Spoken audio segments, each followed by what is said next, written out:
ময়দানেতে যেতে তোমাকে হবে, প্রয়োজনে সব রক্তটুকু জমিনেই ঢেলে দেবে। লড়াইয়ের ওই ময়দানেতে যেতে তোমাকে হবে, প্রয়োজনে সব রক্তটুকু জমিনেই ঢেলে দেবে। তবুও তোমায় লড়তেই হবে, মানিবে না পরাজয়। তবুও তোমায় লড়তেই হবে, মানিবে না পরাজয়। বিপ্লব মানে জীবন দেয়া বসে থাকা নয়, সে কোনদিন আসবে না রে করো যদি ভয়। আসবে বিজয় রক্ত আর জীবনের বিনিময়, আসবে বিজয় রক্ত আর জীবনের বিনিময়। বিপ্লব মানে জীবন দেয়া বসে থাকা নয়, সে কোনদিন আসবে না রে করো যদি ভয়। ঠিক কিনা? নতুন করে কেউ যদি আবার স্বৈরাচারীদের ভূমিকায় নিজেদেরকে রাখে, যেই স্বৈরাচারীদেরকে 40 মিনিটের মাথায় বাংলার জনগণ বিতাড়িত করেছে, এখান থেকে যদি কেউ শিক্ষা গ্রহণ না করে, তাদেরকেও 20 মিনিট সময় লাগবে, বেশি দিন লাগবে না। এজন্য সবার শিক্ষা নেওয়া উচিত। আমরা ভয় পাবো কাকে? শুধু যা করব কার জন্য? এ মুসলমান, বাঁচতে হয় একবার, বাঁচবে মুসলমান, বারবার বাঁচে না, বারবার মরে না। মুসলমান বাঁচবে একবার, মরবে একবার। বাঁচা লাগে আল্লাহর জন্য, মরা লাগে আল্লাহর জন্য। এরপরেও দুনিয়াতে কোন বেঈমান নাস্তিককে ভয় করে পরোয়া করে থাকা যাবে না। রাজি আছেন ইনশাআল্লাহ? আল্লাহু আকবার, আল্লাহু আকবার। দিন ইসলাম, দিন ইসলাম জিন্দাবাদ, জিন্দাবাদ, জিন্দাবাদ, জিন্দাবাদ। ইসলাম, দিন ইসলাম। আল কোরআনের আলো, আল হাদিসের আলো, তোমার নেতা আমার নেতা বিশ্বনবী মুস্তাফা। আমার আল্লাহ পাক ডাক দেয়া বলেন, ওয়াস-সাবিকুন আস-সাবিকুন ওয়াস-সাবিকুন আস-সাবিকুন উলাইকাল মুকাররাবুন ফি জান্নাতিন নাঈম সুল্লাতুম মিনাল আউওয়ালিন ওয়া কলিলুম মিনাল আখিরিন। আমার আল্লাহ পাক রব্বুল আলামিন বলেন, জামানা যত অতীতে মানুষ তত আল্লাহর নিকটে। সুবহানাল্লাহ। জামানা যত রাসূলের নিকটে মানুষ তত জান্নাতের নিকটে। জামানা যত রাসূলের নিকটে মানুষ তত আল্লাহর নিকটে। জামানা যত রাসূল থেকে দূরে মানুষ তত জান্নাত জাহান্নামের নিকটে। জামানা যত রাসূল থেকে দূরে মানুষ তত ফিতনার নিকটে। এ মুসলমান, খুব বুঝবেন কথাটা। রাসূল সাল্লাল্লাহু আলাইহি ওয়াসাল্লাম বিদায় হয়ে গেছে ১৫০০ বছর প্রায়। এই ১৫০০ বছর এই বর্তমান জামানায় আজকে যেই সন্তানটা জন্মগ্রহণ করলো, বলেন তো ৩০ বছর আগে যেই সন্তানটা জন্মগ্রহণ করলো, ওই ৩০ বছর আগের সন্তানটা রাসূল থেকে একটু নিকটে। ৩০ বছর পরে যেই সন্তান জন্মগ্রহণ করেছে সে রাসূল থেকে ৩০ বছর পিছনে। ঠিক কিনা? ৩০ বছর আগের সন্তান আর ৩০ বছরের পরের সন্তান পার্থক্য আছে, এক না। আজকের সন্তানটা আগামীকালের সন্তানের চেয়ে একদিন হলেও পয়গম্বরের নিকটে, আবার কালকের সন্তানটা তার পরের দিনের সন্তান থেকে একদিন হলেও নবীর নিকটে। আমার আল্লাহ ডাক দেয়া বলেন, যেই বান্দা যত পয়গম্বরের নিকটে, ওই বান্দা আল্লাহর তত নিকটে। এ ভাইরা আমার, এই কারণে অতীতে যায় দিন ভালো আসে দিন খারাপ। গ্রামের একটা প্রবাদ আছে না, যায় দিন ভালো আসে দিন খারাপ। যদিও আমাদের দেশে কিছু ইমানদার মুসলমান আছে যারা আকাবিরদেরকে গালি দেয়, আল্লাহওয়ালা বুজুর্গানে দিনদেরকে গালি দেয়। এরা বলে ইসলাম নাকি বুজুর্গানে দিনরা বোঝে নাই। মনে রাখবেন, আমাদের আকে যারা দুনিয়ার জমিন থেকে বিদায় হয়েছে, তারা আপনার কথা অনুযায়ী ইসলাম যদিও কম বুঝছে, কিন্তু জান্নাত ঠিকই বুঝে গেছে। আর আমরা পড়ালেখা অনেক জানি, যারা যত পড়ালেখা বাড়তেছে তত জাহান্নামের দিকে মানুষ যাইতেছে আর অমানুষ হইতেছে। আগের কালের মানুষগুলো ছিল স্মরণের মানুষ, মানুষের ভিতরে শিক্ষা ছিল কম, আধুনিকতাও ছিল কম, কিন্তু এদের দিলের ভিতরে ছিল মালিকের ভয়। প্রত্যেকটা বান্দা নামাজের সময় বলাও লাগতো না, আজানের সময় দৌড় দিয়ে মসজিদে যাইতো, নামাজ জামাতের সঙ্গে পড়তো। এই মুসলমান, যদি আগের কালের মহিলাদের দিকে আপনি নজর দেন, দেখবেন আপনার মা খালারা পরপুরুষ যখন রাস্তায় দেখতো, পরপুরুষ দেখার সঙ্গে সঙ্গে দৌড় দিয়া পুকুর পাড়ে চলে যেত। পরপুরুষ নজরে পড়লে কি বলে, বিল্ডিং এর চিপার মধ্যে যায় লুকাইত, গাছের আড়ালে যায় লুকাইত, এমনকি ঘন্টাটা একদম বুক পর্যন্ত নামায় দিত। আর বর্তমান সময়ের মা বোনরা রাস্তায় যখন হাঁটে, কিছু কিছু তো আছে ওড়না বুকে থাকলে সেটারে আবার সরায়া তারপরে শরীর দেখা দেয়। এটা হলো আধুনিকতার ছোঁয়া। জামানা যত আধুনিকতায় যাবে মানুষ তত জাহান্নামের দিকে আগাবে। এ মুসলমান নবীর উম্মত, আপনার আমার কথা চিন্তা করেন। আজ থেকে 30 বছর 20 বছর 40 বছর আগের দুনিয়ার হালত ছিল এরকম। আমাদের মা খালারা সকালবেলা তেলাওয়াত না করে কোনোদিন ঘরের কোনো কাজ ধরতো না। সকালবেলা সূরা ইয়াসিন তেলাওয়াত করতো, বিকালবেলা সূরা ওয়াকিয়া তেলাওয়াত করতো, আবার রাত্রিবেলা ঘুমানোর আগে সূরা মুলক তেলাওয়াত করে ঘুমাইতো। প্রত্যেকদিন কম বেশি 3 বার তেলাওয়াত তারা করতো। আর আমাদের বর্তমান সময়ে কোরআন ঘরের মধ্যে থাকে, টিভিটা ঢাকার কাপড় পাওয়া যায়, লেকিন কোরআনের মধ্যে ধুলাবালি জমে, পরিষ্কার করার লোক পাওয়া যায় না। আমার মা বোনেরা তেলাওয়াত করতো আগে 3 বার 4 বার। এমনকি আমি আমার ছোটবেলার থেকে আমি আমার মা বাবাকে দেখতাম। আমার বুঝ হওয়ার পর থেকে আমার যতটুকু মনে পড়ে, আমার ঘুম যখন ভাঙতো ছোটবেলায়, আমি আমার বাবার কোরআন তেলাওয়াতের আওয়াজে আমার ঘুম ভাঙতো, আমার মায়ের জিকিরের আওয়াজে আমার ঘুম ভাঙতো। ঘুম থেকে উঠে মায়ের কোলের মধ্যে যায় মাথাটা দিয়া শুইতাম। মা সুন্দর করে মাথায় হাত বুলাইতো আর বলতো সুবহানাল্লাহ, আলহামদুলিল্লাহ, লা ইলাহা ইল্লাল্লাহ। ঠিক না? আমরা আমাদের মায়ের কোলের মধ্যে মাথা দিলে সুবহানাল্লাহর জিকির পাইতাম। আমরা আমাদের বাবার কাছে ঘুমাইলে তেলাওয়াতের আওয়াজে ঘুম ভাঙতো। আমরা আমাদের ছোটবেলায় ঘুম ভাঙতো আমাদের মা বাবার কোরআন তেলাওয়াতের জিকিরের আওয়াজে। আর বর্তমান সময়ের বাচ্চাদের ঘুম ভাঙে মা বাবার মোবাইল, ফেসবুক আর ইউটিউবের আওয়াজে। এটাই হলো জামানার পার্থক্য। এই কারণে জামানা যত সামনের দিকে যায় মানুষ তত জাহান্নামী, জামানা যত পিছনে মানুষ তত জান্নাতি। আল্লাহ পাক রব্বুল আলামিন বলে, বান্দা টেনশনের কারণ নাই। জামানা ফিতনার দিকে যাবে, ফিতনার দিকে আগাবে, কিন্তু টেনশন নিবা না, গুনাহ তো বান্দা করবেই। বান্দার গুনাহ নাই এটা বলা যায় না, তবে বান্দা গুনাহ করে। বান্দা যদি গুনাহ না করতো নতুন কোন জাতিকে আল্লাহ পাক রব্বুল আলামিন বানাইতেন। বান্দা গুনাহ করবে আবার নেকের কাজ করবে, একদিকে গুনাহ করবে আর একদিকে বলবে আস্তাগফিরুল্লাহ। সকালবেলা গুনাহ হবে, বিকেলবেলা বলবে আল্লাহ মাফ করে দাও। বিকেলবেলা গুনাহ করবে, সকালবেলা বলবে আল্লাহ মাফ করে দাও। এটাই হলো বান্দার শান।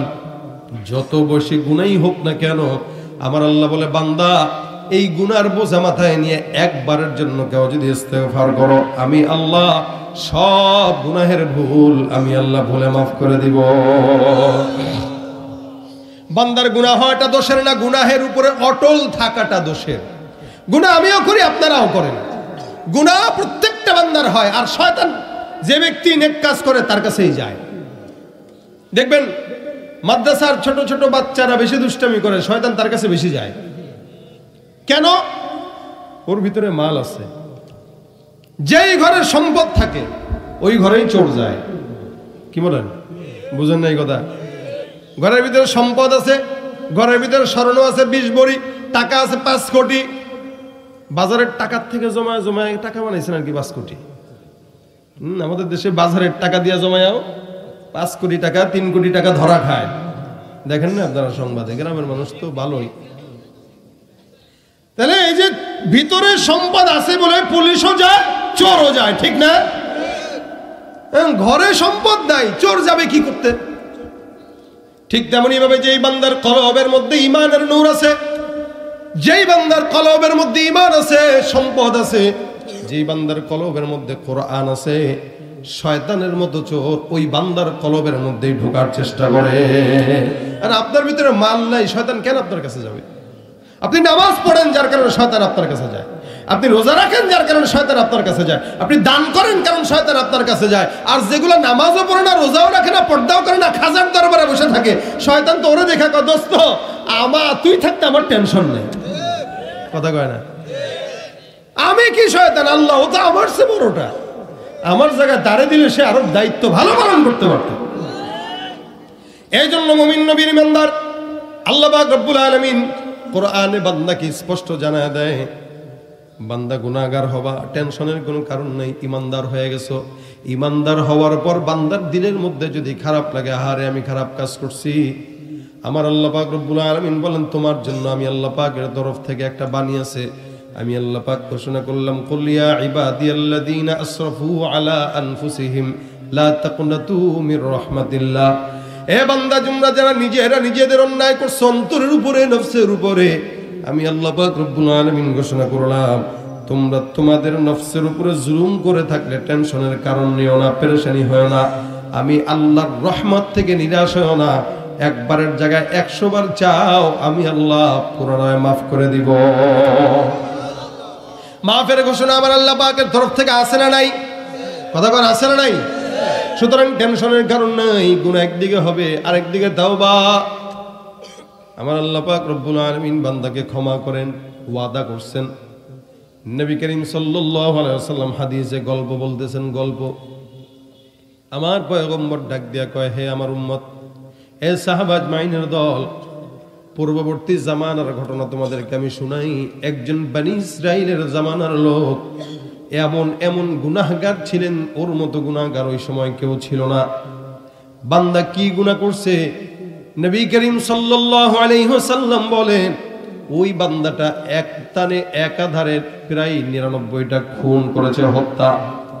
99টা মানুষকে হত্যা করা মানুষ সাধারণ সন্ত্রাসী না, অনেক টপ লেভেলের সন্ত্রাসী, টপ লেভেল।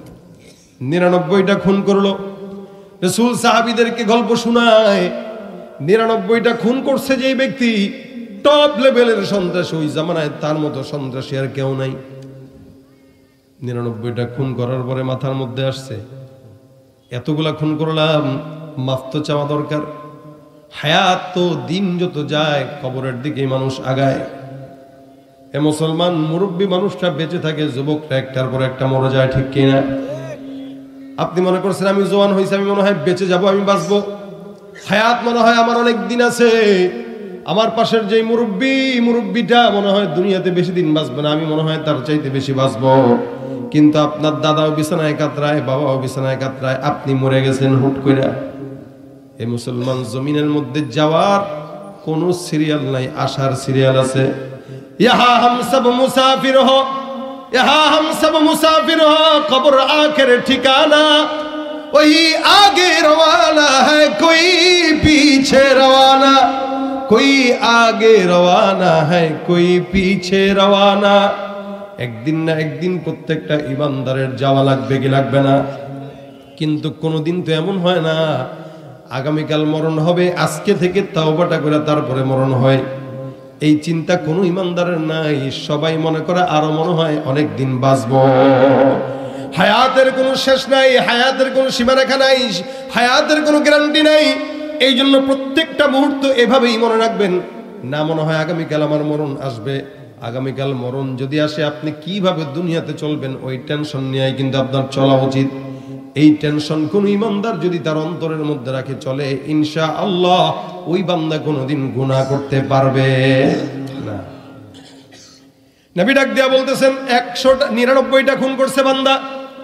এবার তার দিমাগের মধ্যে আসলো, আল্লাহ এতগুলা হত্যা করলাম, মালিক তুমি আমাকে মাফ করে দিও। একজন আবেদের কাছে যায়। আবেদ মানে ইবাদতকারী, আলেম না, ইবাদতকারী। আলেম এক জিনিস, আবেদ আরেক জিনিস। আবেদ শুধুমাত্র ইবাদত করে। এমন একজন ইবাদতকারীর কাছে যায়, ডাক দিয়া বলতেছেন, হুজুর অনেক অন্যায় করছি, ভুল করছি, খুন করছি 99টা। আল্লাহর কাছে একটু কন তো, আপনার কাছে জিগাই আল্লাহ কি আমারে মাফ করবে কিনা। আবেদের মেজাজ গরম হয়ে গেছে। কয়টা খুন করছেন? 99টা। কয় কি 99টা খুন করছেন আপনি? বলে হ্যাঁ। লা হাওলা ওয়ালা কুওয়াতা ইল্লা বিল্লাহ। আপনি মনে করছেন আল্লাহ আপনার এত সহজে মাফ করবে? মিয়া হ্যাঁ, আরে মিয়া ভাগেন, ধমক টমক দিয়ে আরে পাঠায় দিতেছে। আল্লাহর খায় দেয় কাম নাই। আপনার মতো 99টা খুনের অধিকারী মানুষকে মাফ করবে? যান যান যান, এগুলো দেখাও বাপ। বেচারা সন্ত্রাসী মানুষ মেজাজ গরম হয়ে গেছে। কয় কি রে, আমি 99টা খুন করছি, একটু ভয়ে তো কথা বলবে আমার সাথে। সাথে ছিল ছুরি। চিন্তা করলো 99টা করছি, তোর মতো শয়তান রাখার দরকার নাই, যার কাছে মাফ নাই। ছুরিটা পেটের মধ্যে ঢুকাই দেয়া কওয়া যায়, আগে ছিল 99, এখন হয়েছে সেঞ্চুরি। এটারও মেরে দিস। কথা বুঝছেন নি? বাড়ছে না কমছে?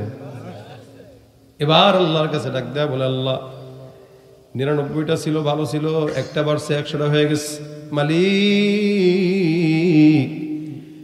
এখন তো আমার মনে হয় না আমি আর মাফ পাবো। হাঁটতে হাঁটতে তাকায় দেখে আরেকজন আলেম দেখা যায়।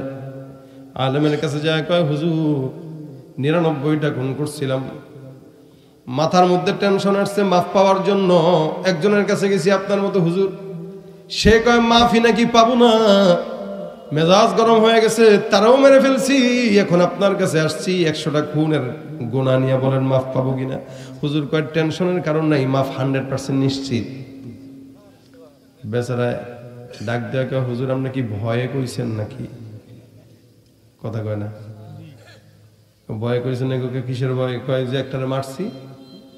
বেটা কিসের ভয়? খুন করছো কয়টা? বলে 100টা। কোন ইমানদার যদি 100টা কেন 1 লক্ষটাও খুন করে আমার মাওলার কাছে মাফ চায়, বান্দার গুনাহ যেখানে শেষ আমার মাওলার দয়া শুরু। তুমি পারো করতে মোচন অভাব দুঃখী লোকের, তুমি পরম মুক্তি দাতা মালিকে জগতের, তুমি পারো করতে মোচন অভাব দুঃখী লোকের, তুমি পরম মুক্তি দাতা মালিকে জগতের, তোমার কাছে চাই যে পানা আমরা প্রতিদিন, তোমার দয়ায় পূর্ণ আমার সারা নিশিদিন। আল্লাহ তুমি দয়ার সাগর, আল্লাহ তুমি দয়ার সাগর, রহমানুর রহিম, তোমার দয়ায় পূর্ণ আমার সারা নিশিদিন। কার দয়া? আমার আল্লাহ পাক রব্বুল আলামিন বান্দাকে ক্ষমা করার জন্য ঘোষণা দেয়। আলেম ডাক দেয়া বলে, গুনাহগার 100টা হত্যা করলা, টেনশনের কারণ নাই। আমার আল্লাহ পাক রব্বুল আলামিন ঘোষণা করলেন, বান্দা লা তাকনাতু মির রাহমাতিল্লাহ। জমিনের মধ্যে কোন ইমানদার যদি নিজের নফসের উপরে গুনাহের মাধ্যমে জুলুম করে, আমার আল্লাহ পাক রব্বুল আলামিন বান্দার কলব দেখেন, বান্দার চেহারা দেখে না, সৌন্দর্য দেখে না, ক্ষমতা দেখে না, টাকা দেখে না, বান্দার কলব দেখে। এই জন্য আল্লাহ বলেন, ইন্নাল্লাহা লা ইয়ানজুরু ইলা সুওয়ারিকুম ওয়া আমওয়ালিকুম ওয়ালাকিন ইয়ানজুরু ইলা কুলুবিকুম ওয়া আ'মালিকুম। বান্দা আল্লাহ পাক ডাক দিয়া বলেন, নিশ্চয়ই আল্লাহ বান্দার চেহারা দেখে না, সম্পদ দেখে না, ক্ষমতাও দেখে না, আমার আল্লাহ তাকায় দেখে কোন ইমানদারের অন্তর কতটুকু পরিচ্ছন্ন। সুবহানাল্লাহ। এই বান্দাটা পরিচ্ছন্ন দিল নিয়ে আমার মাওলার কাছে চায়। আমার আল্লাহ পাক রব্বুল আলামিন মাফ কেন করবে না? আলেমটা ডাক দিয়া বলে, যুবক ভাই 100টা খুনের অন্যায় নিয়ে গুনাহ নিয়ে যাও, ওই এলাকার মধ্যে অনেক বড় একজন আল্লাহওয়ালা বুজুর্গ আছে অথবা নবী আছে, তার কাছে যা তওবা করে মাফ চাও, আমার আল্লাহ পাক রব্বুল আলামিন তোমাকেও মাফ করে দিবে। সুবহানাল্লাহ। খুন করছে কয়টা? আসেননি কেমন 100টা খুন করছেন? 100টা খুনের অধিকারী তাও কোন উম্মত? বলে বনি ইসরাইল। অন্য সব নবীদের উম্মতদের আগে উম্মতে মুহাম্মদীরা জান্নাতে যাবে। নবী বলেন, আমার উম্মতদের পাওয়ার এত, সব নবীর উম্মতরা পিছে পিছে, আমার উম্মতরা আগে আগে। জান্নাতের দরজার সামনে দাঁড়ায় থাকবে, দরজা খুলবে, আমার উম্মতরা ঢুকবে। সব নবীর উম্মতরা তখন ঢুকবে যখন আমার নবীর উম্মতরা, আমার উম্মতরা আদনা থেকে আদনা উম্মতরা জান্নাতে যাওয়া শেষ হবে।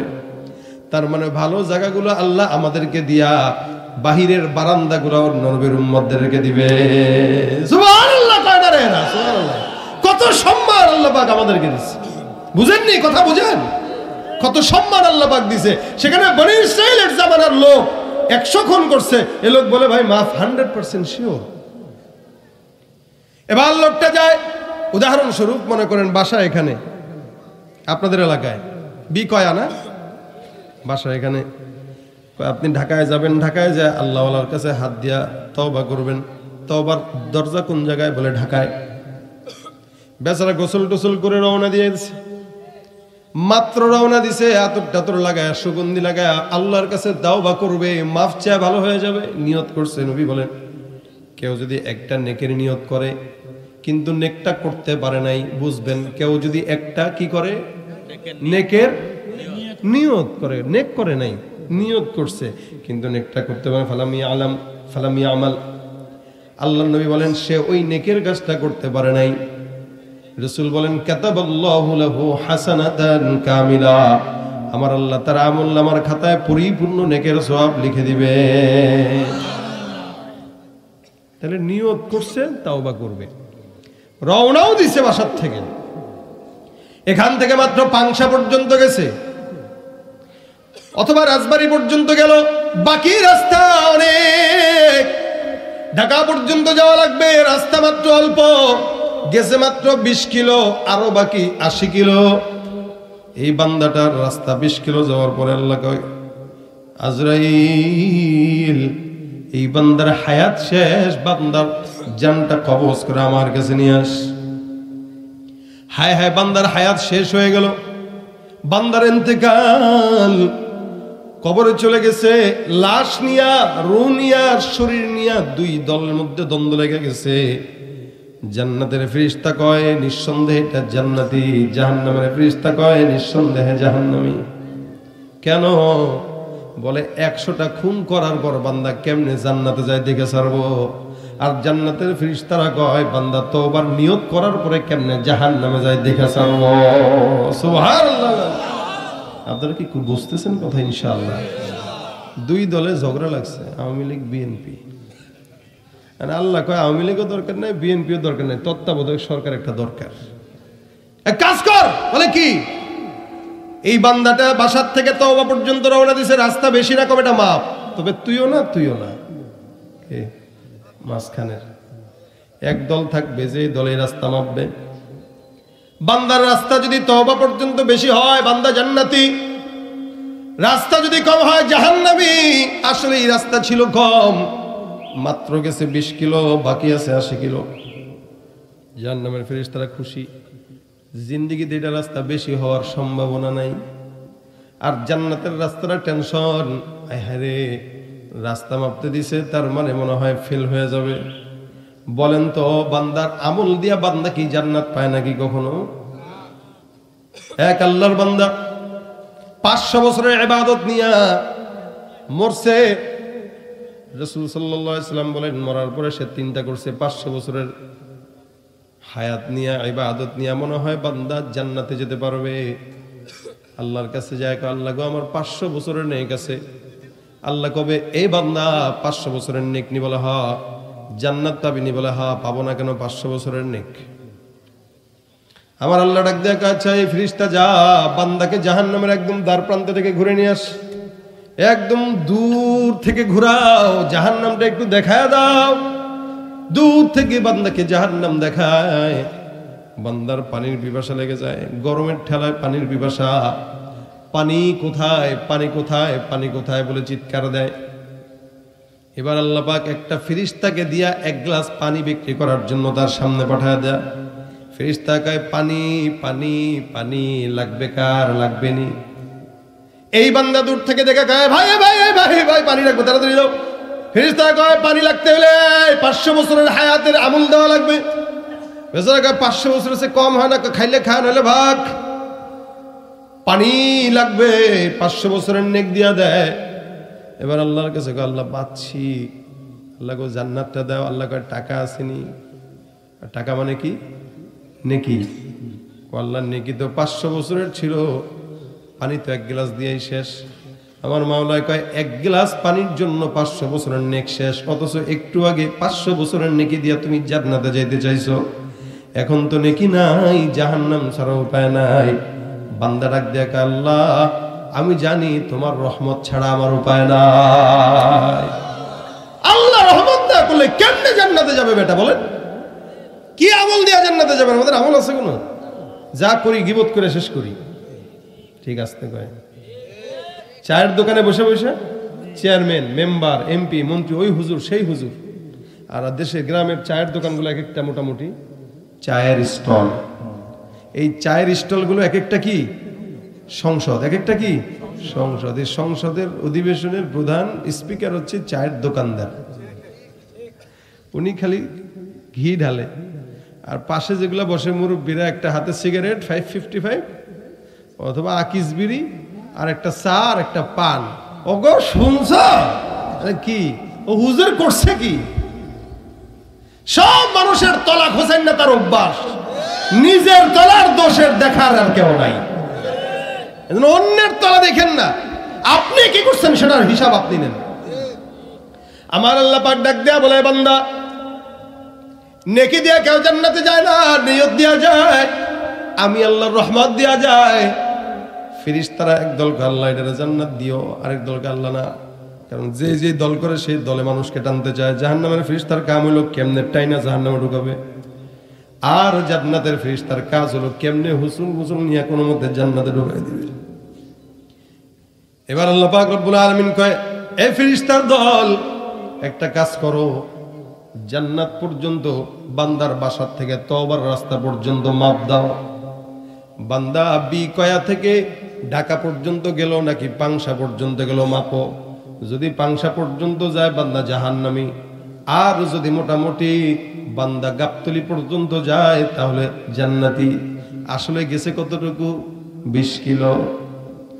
আমার আল্লাহ পাক রব্বুল আলামিন লাগায় দেয় রাস্তা মাপো। আল্লাহর ফেরেশতা রাস্তা মাপা শুরু করে দেয়। আমার মাওলা ডাক দিয়া বলে, জমিন আমি আল্লাহ পাক আদেশ দিলাম, তুমি আমার আদেশে চলো। আমি রব্বুল আলামিন বললাম, এই বান্দার জন্য জমিন তুমি জান্নাতের রাস্তা পর্যন্ত দীর্ঘ লম্বা হয়ে যাও। আমার আল্লাহ পাক রব্বুল আলামিন আদেশ দেয়, এই বান্দার রাস্তা দীর্ঘ জান্নাত পর্যন্ত লম্বা হয়ে গেছে। ফেরেশতারা রাস্তা মাপে আর মাপে, মাপে আর মাপে, মাপে আর মাপে, মাপতে মাপতে মাপতে মাপতে মাপতে মাপতে যা দেখে বান্দার তওবার রাস্তাটা জান্নাতের গেট পর্যন্ত ঢুকে গেছে। বান্দেগানে খাসে আল্লাহ মুল গয়ুব দরজা হাজা নে জাওয়াসিসুল কুলুব জমে সরশবু এ পিরাহন শনিদি চেরা দর চাহে কিনআনশ নদীরি। বন্ধুকে এ মুসলমান বিপদের মধ্যে পড়লে সেই বন্ধুই কাজে লাগে। আমার আল্লাহ কয়, বান্দার রাস্তা যেদিকে বেশি বান্দাকে সেদিকে জান্নাত দিয়া দাও। আল্লাহর রাসূল বলেন, 100 খুনের অধিকারী একজন বান্দা জান্নাত পর্যন্ত যদি যেতে পারে, তুমি আমার উম্মত হয়ে কেন জান্নাতে যাবা না? যার কারণে গুনাহ যখনই হয় পড়ো আস্তাগফিরুল্লাহ। ইস্তিগফারের বদৌলতে আল্লাহ গুনাহগুলো মাফ করে জান্নাতের ফয়সালা করে দিবে। এ মুসলমান নবীর উম্মত, কি জন্য আল্লাহ পাক রব্বুল আলামিন বলেন, ওয়া আনিস্তাগফিরু রাব্বাকুম সুম্মা তুবু ইলাইহি। তোমরা ইস্তিগফার করো তোমাদের রবের কাছে, করো আগে ইস্তিগফার পরে তওবা। আগে ইস্তিগফার পরে কি? ইস্তিগফার মানে আল্লাহ গুনাহ করছে, আস্তাগফিরুল্লাহ আস্তাগফিরুল্লাহ আস্তাগফিরুল্লাহ মাফ করে দাও, এটা হলো ইস্তিগফার। তারপরে করো তওবা। তওবা মানে কি? আস্তাগফিরুল্লাহ, আল্লাহ আর জিন্দেগিতে গুনাহ করব না। আগে করবা ইস্তিগফার, করে করবা তওবা। কোন বান্দা যখন ইস্তিগফার করার পর তওবা করবে, আমার আল্লাহ বলেন, ইউমাত্তিউকুম মাতান হাসানা, আমি আল্লাহ ওই বান্দাকে দুনিয়ার সব কল্যাণ দিয়ে বান্দাকে ভরপুর করে দিব। সব কল্যাণ। ইউমাত্তিউকুম মাতান হাসানা, মাতান হাসানা মানে যাবতীয় দুনিয়ার সব কল্যাণ, সব কল্যাণ। বিবি কথা শুনে না, মাতান হাসানা, এটা কল্যাণ। বিবি কথা শুনবে। কেউ যদি ইস্তিগফার করে তওবা করে, বিবি কথা শুনে না, বিবিরে আল্লাহ পাক কথা শোনায় দিবে। সন্তান কথা শুনে না, সন্তানও কথা শুনবে। সুবহানাল্লাহ কয় না রে? এরা কে বলছেন এটা? আমি ফকিন্নি তো আল্লাহর থেকে নকল করে বলতেছি। আল্লাহ বলছেন, কেউ যদি ইস্তিগফার করে তার জিন্দেগীর সব কল্যাণ আমি দান করব। চাকরি নাই, বারবার জায়গায় জায়গায় যায় আর ফেল হয়, চাকরি পায় না, ইস্তিগফার বড়, আমি আল্লাহ পাক চাকরির ব্যবস্থা করে দিব। সুবহানাল্লাহ। এ মুসলমান, বিয়ে হয় না, সময় হয়ে গেছে, 30 বছর পার হয়ে গেছে। অনেক মেয়েরা আছে 30 বছর 35 বছর হয়ে গেছে বিয়ে হয় না। ইস্তিগফার করো, আমার আল্লাহ ইমাত্তিয়াকুম মাতাআন হাসানা, দুনিয়ার কল্যাণ দিয়া তোমাকে বিবাহের উপযুক্ত স্বামী দান করে দিবে। অথবা ছেলে মানুষ বিয়ে করতে পারে না, যে কোনো কারণবশত আল্লাহ পাক বলেন ইস্তেগফার করো, আমি আল্লাহ বিবাহের ফয়সালা করে দেব।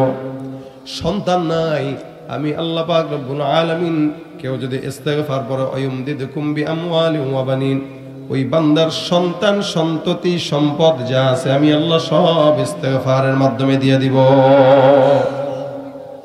ইস্তেগফার এমন একটা আমল যে আমলে আল্লাহ পাক বান্দার যাবতীয় কল্যাণ দান করে। আপনার নাতি কথা শুনে না, নাতিও কথা শুনবে। রিক্সা চালাইতে গেছেন, অ্যাক্সিডেন্ট হবে না কল্যাণ। বিমানে উঠছেন, অ্যাক্সিডেন্ট হবে না কল্যাণ। অর্থাৎ জমিনের ভিতরে যত প্রকার কল্যাণ আছে আল্লাহ পাক সব দান করবেন। ইমাত্তিউকুম মাতাআন হাসানা, যাবতীয় কল্যাণ যত কিছু আছে, ক্ষেত লাগাইছেন, আলু লাগাইছেন, ফসল লাগাইছেন, পটল লাগাইছেন, বরকত হয় না, ইস্তেগফার করেন।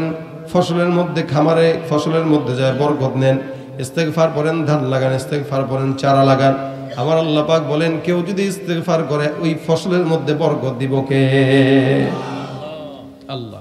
ইউমাত্তিউকুম মাতাআন হাসানা, বলে এই বরকত কয়দিন থাকবে? ইলা আজালিম মুসাম্মা, ইলা আজালিম মুসাম্মা, একদম মৃত্যু পর্যন্ত আল্লাহ পাক এই বরকতটা দান করবেন।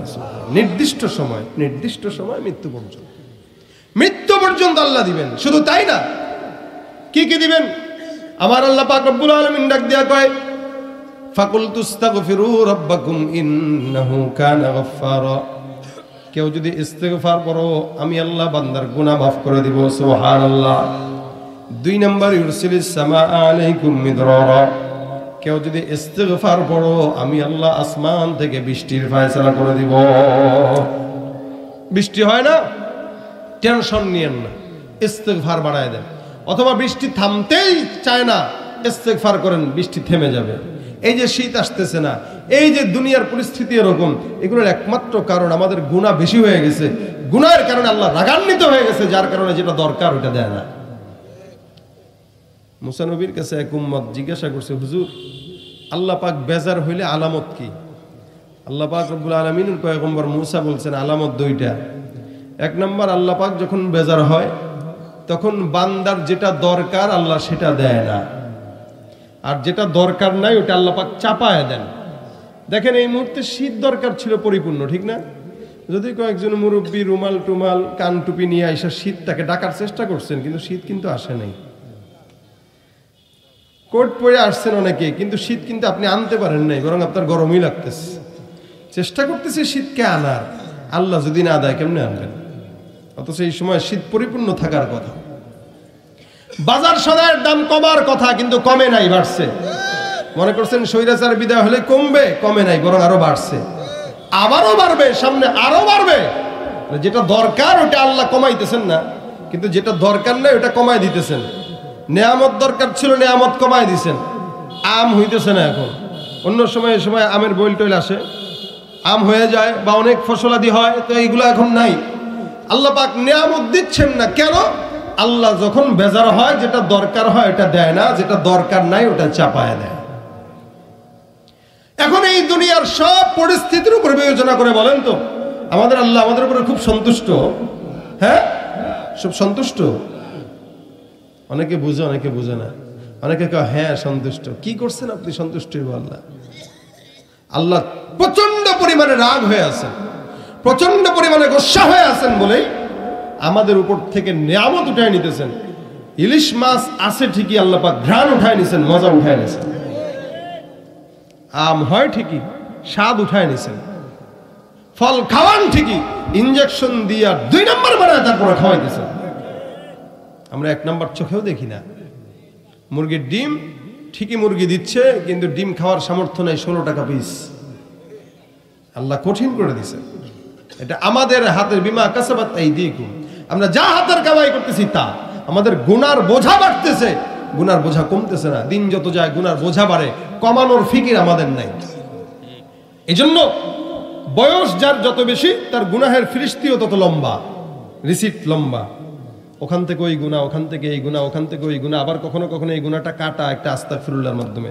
আমাদের ভাউচার থাকে না, ভাউচারে এটা খরচ, এটা জমা, এটা খরচ, এটা জমা, গুনাতেও এটা গুনাহ, এটা কাটা থাকে। তো বান্দার গুনাহের ফেরেশতা থাকে বিশাল বড়, ইস্তেগফারের ফেরেশতা থাকে এতটুকু। আল্লাহ পাক বেজার হবে না তো হবে কি? একদিকে গুনাহ করেন, আরেকদিকে ইস্তেগফার করেন। এটা হইলো তো কেটে দেন, আবার হইলো তো আরেকটা দিয়ে কেটে দেন, আরেকদিন আরেকটা হলো তো কেটে দেন। না কেটে করতে থাকা এটা নিমক হারাম আর বেঈমানের আলামত। কন্টিনিউ গুনাহ করতে থাকা বেঈমানের আলামত। গুনাহ আমারও হয়, আমাদের গুনাহ যদি আপনারা জানতেন আমাদের ওয়াজ শুনতেন না। আবার স্বামীর গুনাহ যদি বিবি জানতো তাহলে স্বামী বিবির সামনে দাঁড়াইতে পারতো না। বিবি মোবাইলে কার সাথে গোপনে গোপনে চ্যাটিং করে এটা যদি স্বামী জানতো তাহলে চড়ায়া দাঁত ফালাই দিত, কিন্তু জানে না। প্রত্যেকটা মানুষের গুনাহ যদি মানুষ জানতো আমরা কেউ সামনাসামনি কারো হইতে পারতাম না। কিন্তু এটাও আল্লাহ পাকের দয়া, তোরা হাজার কোটি গুনাহ করার পরেও আমি গোপন রাখবো। অথচ অন্য সব নবীদের বেলায় আল্লাহ পাক এগুলো গোপন রাখতেন না, প্রকাশ করে দিতেন। কে কখন গুনাহ করছে, কে কোথায় গুনাহ করছে, কিভাবে করছে সব দেখা যেত, সব বুঝতো। কিন্তু আপনার আমার বেলায় আল্লাহ পাক কত দয়া করছেন দেখেন। আল্লাহ নিজেও গুনাহ গোপন রাখছেন, শুধু তাই না বলেও দিছেন তুমিও আরেকজনের গুনাহ যদি জানো গোপন রাখো তাহলে কিয়ামতে তোমার সব গুনাহ আমি একদম গোপন রেখে জান্নাত দিয়ে দেব। অপরাধ গোপন থাকলে মাফ পাওয়া সহজ। আপনি দল করেন, আপনার দলের লোক আপনারা বাঁচাবে যদি আপনার গুনাহ সে জানে। আর এই গুনাহ যদি আপনি কারো সামনে না করেন, আপনি দলের লোক রেখবেন ভাই আমি গুনাহটা করছি কেউ জানে না, আপনি একা জানছেন ভাই একটু ম্যানেজ করে নেন। লোক কবে ঠিক আছে, ভবিষ্যতে যদি আর কোনোদিন দেখি তাহলে কিন্তু আর মাফ করব না, এবারের জন্য মাফ।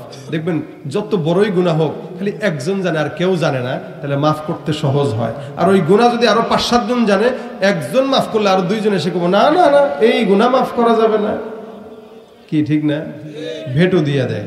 ঠিক তেমনই ভাবে কিয়ামতের ময়দানে কোনো বন্ধুকে সাক্ষী রেখে গুনাহ করবেন, আপনি তো আল্লাহ পাক আপনারা মাফ করে দিবে, যা এই যাই যা কইব আপনি দৌড় মারবেন, আরেকটা এসে কব আল্লাহ আমি আর ও একসাথে করছি।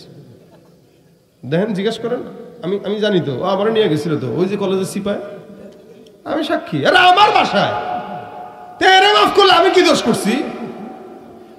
আল্লাহ কে আরে তোর তো মাফ করেই দিছিলাম রে, তুই তো পেছ লাগাই দিলে আরেকজনের সাক্ষী রেখা।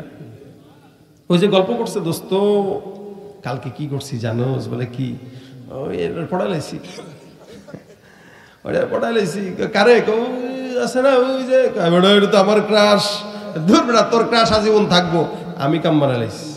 এই যে কইছে গুনাহ বলে আমার অহংকার করে বলে আমি এটা করছি, আমি ওইটা করছি, খুব অহংকার করে বলেন তো এ আপনার বন্ধু আপনারা খাবে কিয়ামতের ময়দানে।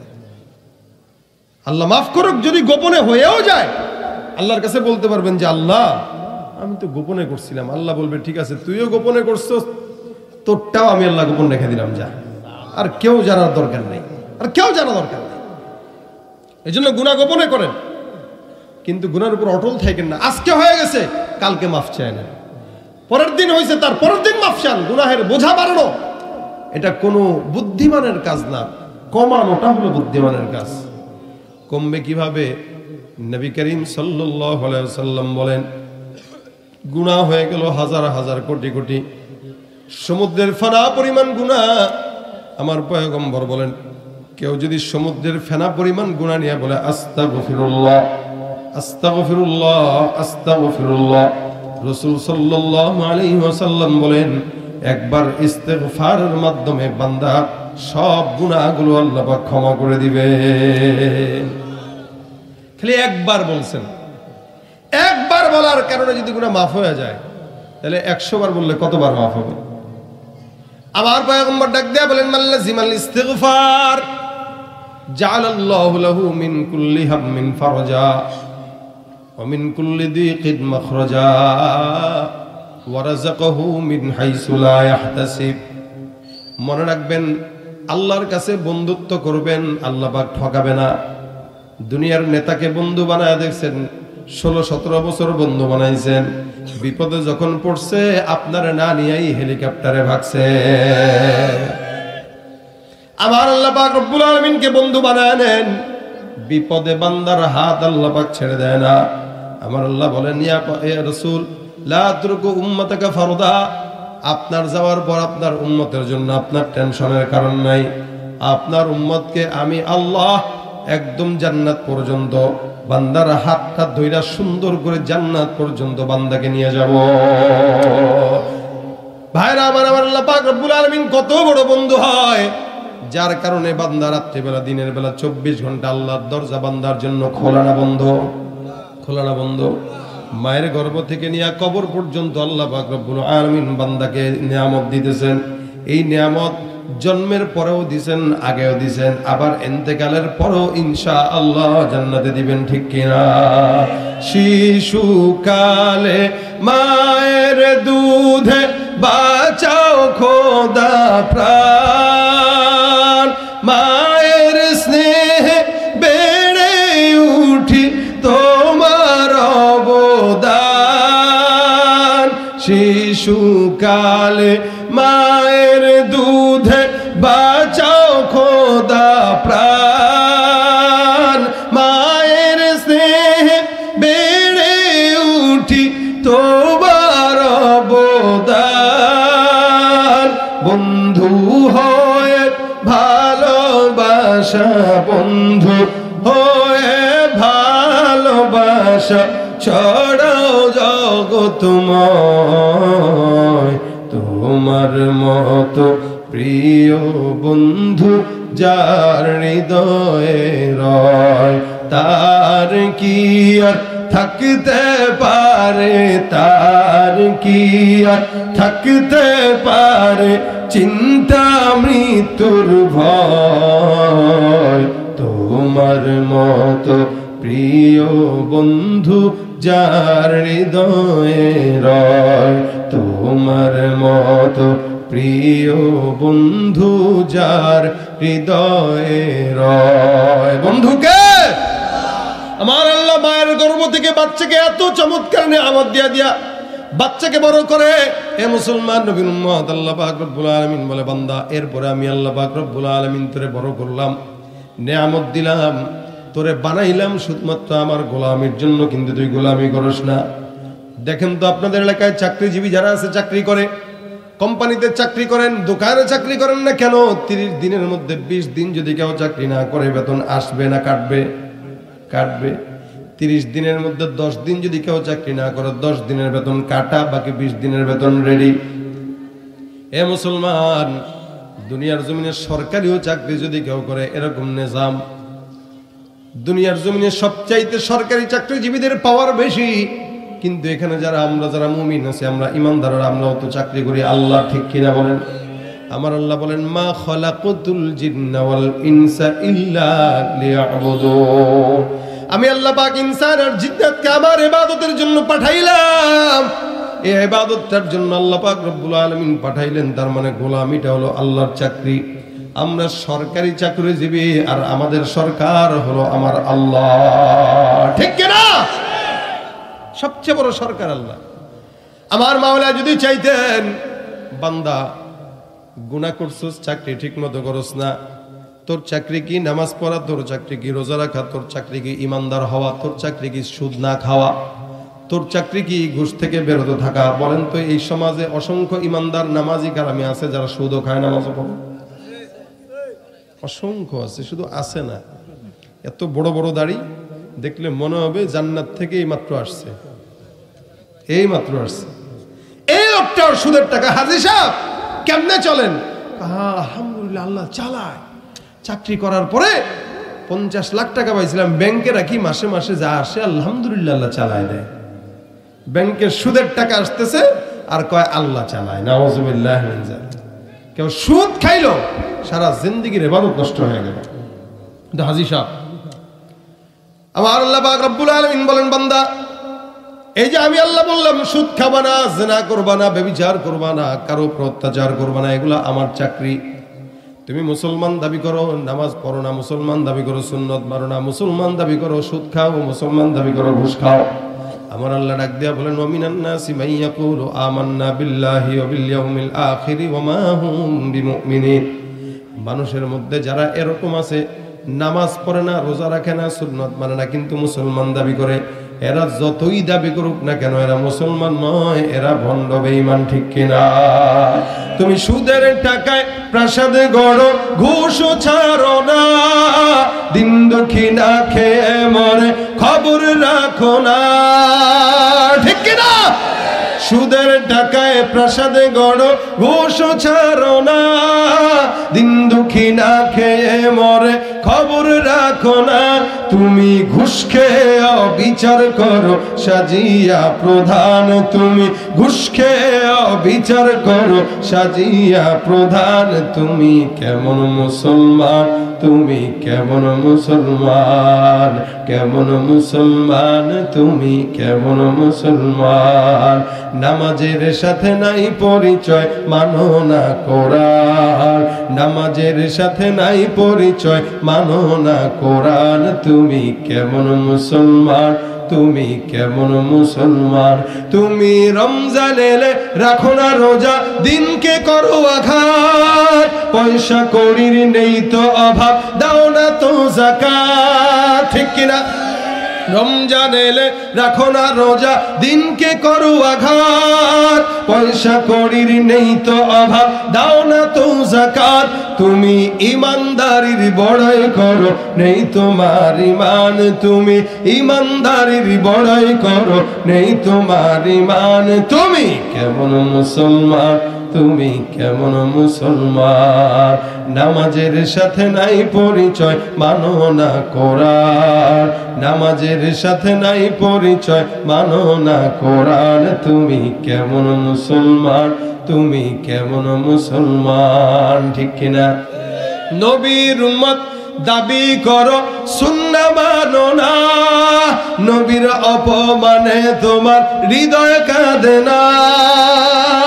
তুমি নবীর উম্মত দাবি করো, সুন্নাহ মানো না, নবীর অপমানে তোমার হৃদয় কাঁদে না। তুমি বিজাতীয় সংস্কৃতিতে সপেছো পরাণ, তুমি বিজাতীয় সংস্কৃতিতে সপেছো পরাণ। তুমি কেমন মুসলমান, তুমি কেমন মুসলমান। নামাজের সাথে নাই পরিচয়, মানো না কোরআন, নামাজের সাথে নাই পরিচয়, মানো না কোরআন। তুমি কেমন মুসলমান, তুমি কেমন মুসলমান।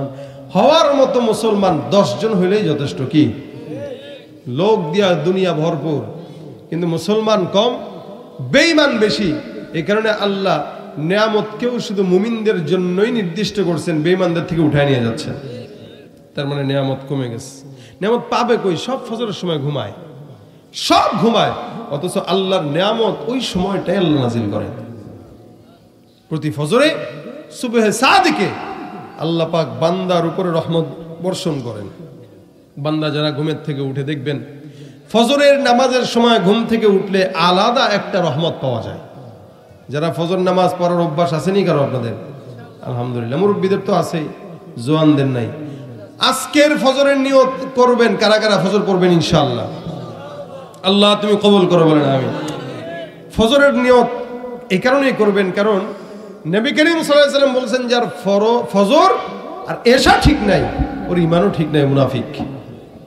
আমাদের দেশের অধিকাংশ মানুষ যোহর পড়ে, আসর মাগরিব পড়ে, এশাও পড়ে না, ফজরও পড়ে না, অধিকাংশ মুনাফিকের আলামত। এখানে ফজর আর এশা যত কষ্ট হোক পড়ার চেষ্টা করবেন। কি রাজি আছেন? এই ফজরের সময় আল্লাহ পাক যাদেরকে উঠার তৌফিক দেয়, আপনারা দেখেন একটু ঘুরে ঘুরে, ফজরের নামাজের সময় শীতল একটা আবহাওয়া, পবিত্র একটা আবহাওয়া, পবিত্র একটা ঘ্রাণ। বলে কেন? ফজরের নামাজের সময় কোনো মুনাফিকের নিঃশ্বাস জমিনে থাকে না, সব মুনাফিক ঘুমায়, সব মুনাফিক নাক নাড়েন, সব মুনাফিক নাক টানে, সব মুনাফিক ঘুমায়। সজাগ থাকে কারা? ইমানদার।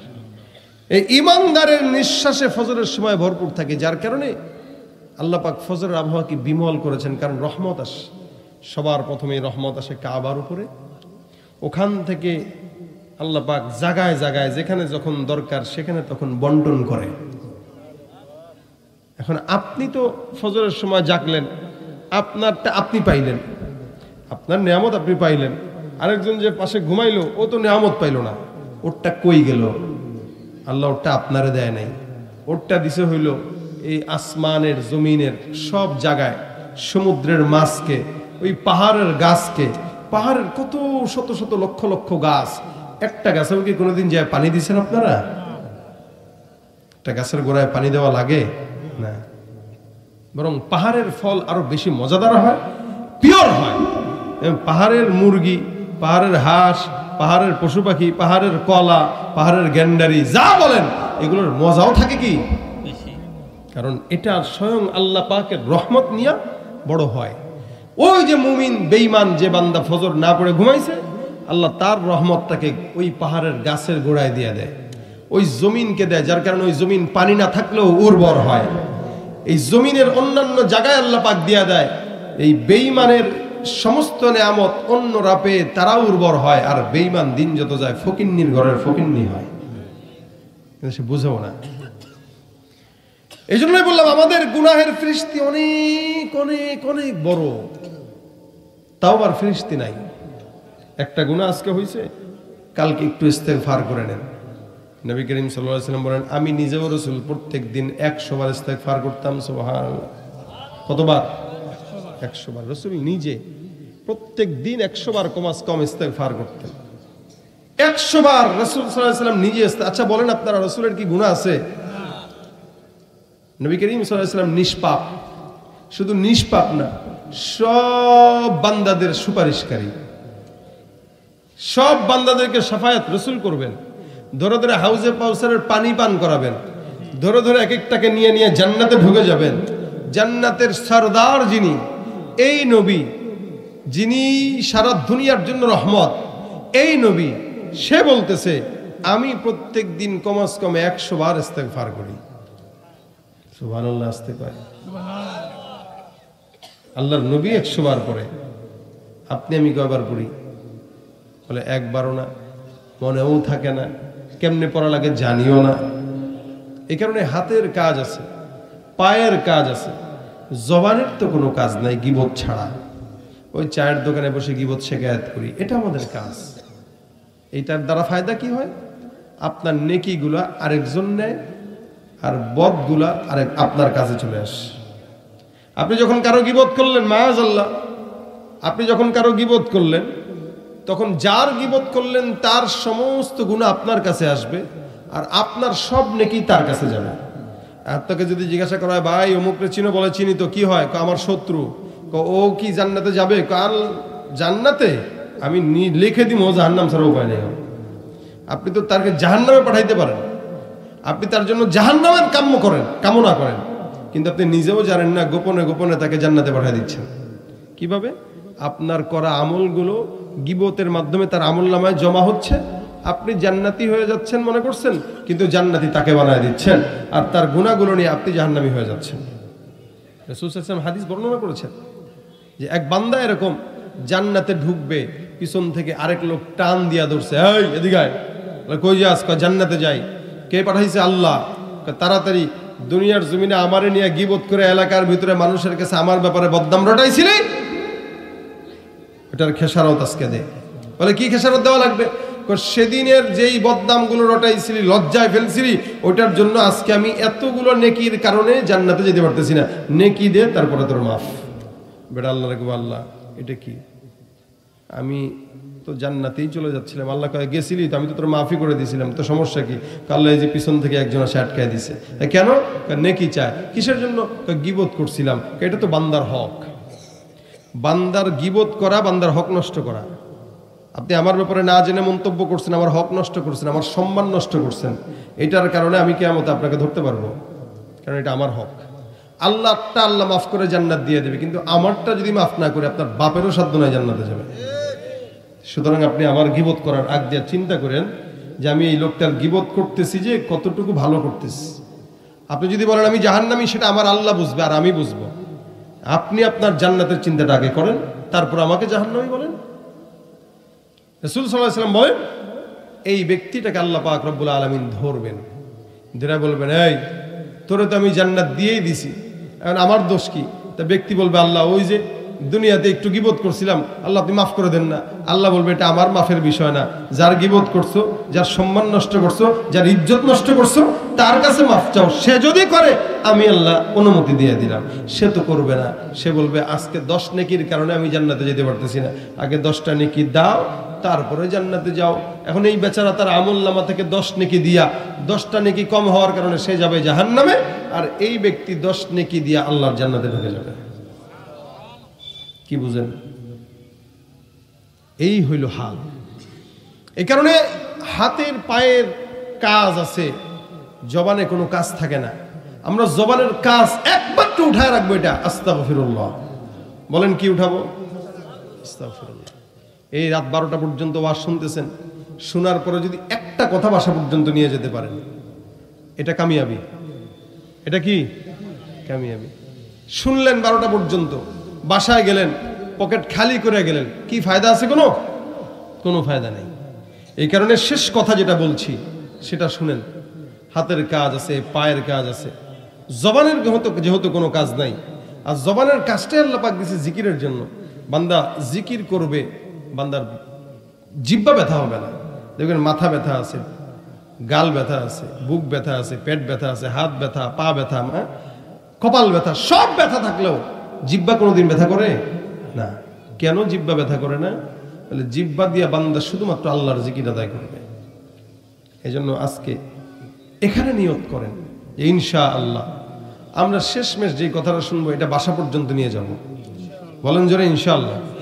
আল্লাহ তৌফিক দান করুক, বলেন আমিন।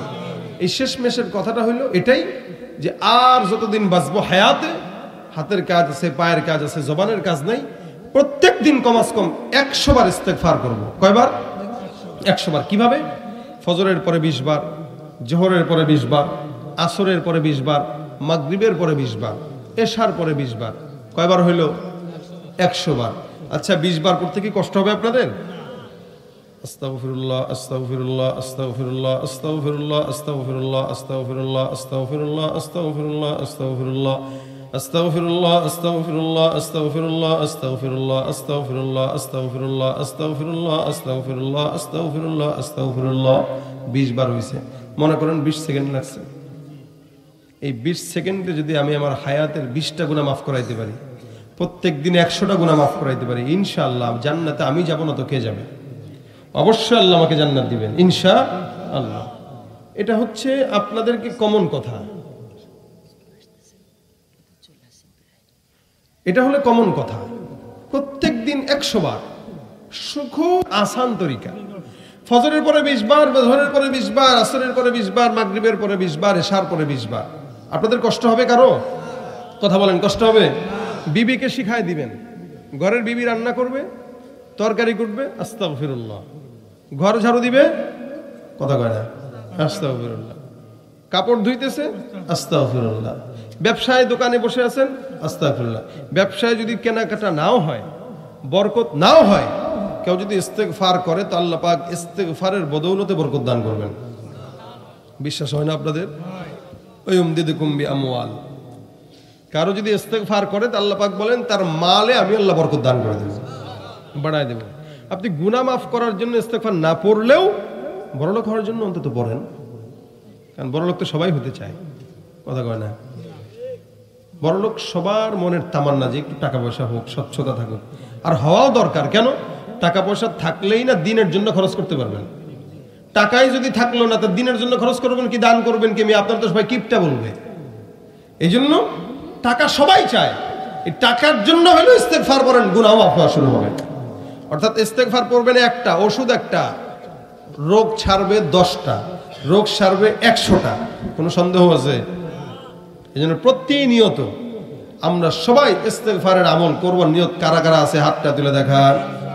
আল্লাহ তুমি আমাদের সকলের মনের আশা পূরণ করো, জোরে বলেন আমিন। আমা তৌফিক ইল্লা বিল্লাহ। আসসালামু আলাইকুম ওয়া রাহমাতুল্লাহি ওয়া বারাকাতুহু।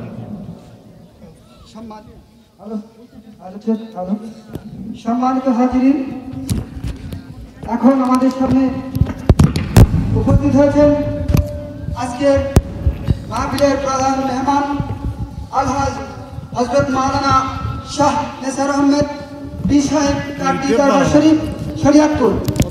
আপনারা ধৈর্য ধারণ করুন। আপনাদের জন্য আমাদের মাহফিল কমিটির পক্ষ থেকে তাবারকের ব্যবস্থা আছে। আমাদের বিশ্বামী হুজুর কিছু কথা বলে মনে করে দেবে, তারপরে আপনারা সবাই তাবারক নিয়ে যাবেন। তাবারক ছাড়া কেউ যাবেন না ইনশাআল্লাহ। এখন আমি বিশ্বাম হুজুরকে তার গুরুত্বপূর্ণ আলোচনা করে এবং দোয়া করার জন্য বিনীত অনুরোধ করছি। পাশে আমাদের কবরস্থান আছে, যেহেতু এটা আমাদের মাহফিল এবং দোয়ার মাহফিল, আপনারা সবাই দোয়া করে যাবেন আর আমাদের জন্য দোয়া করবেন, আমরা যেন এই মাহফিল আরো সুন্দর করতে পারি এই আশাবাদ ব্যক্ত করে আমি আমার কথা শেষ করছি।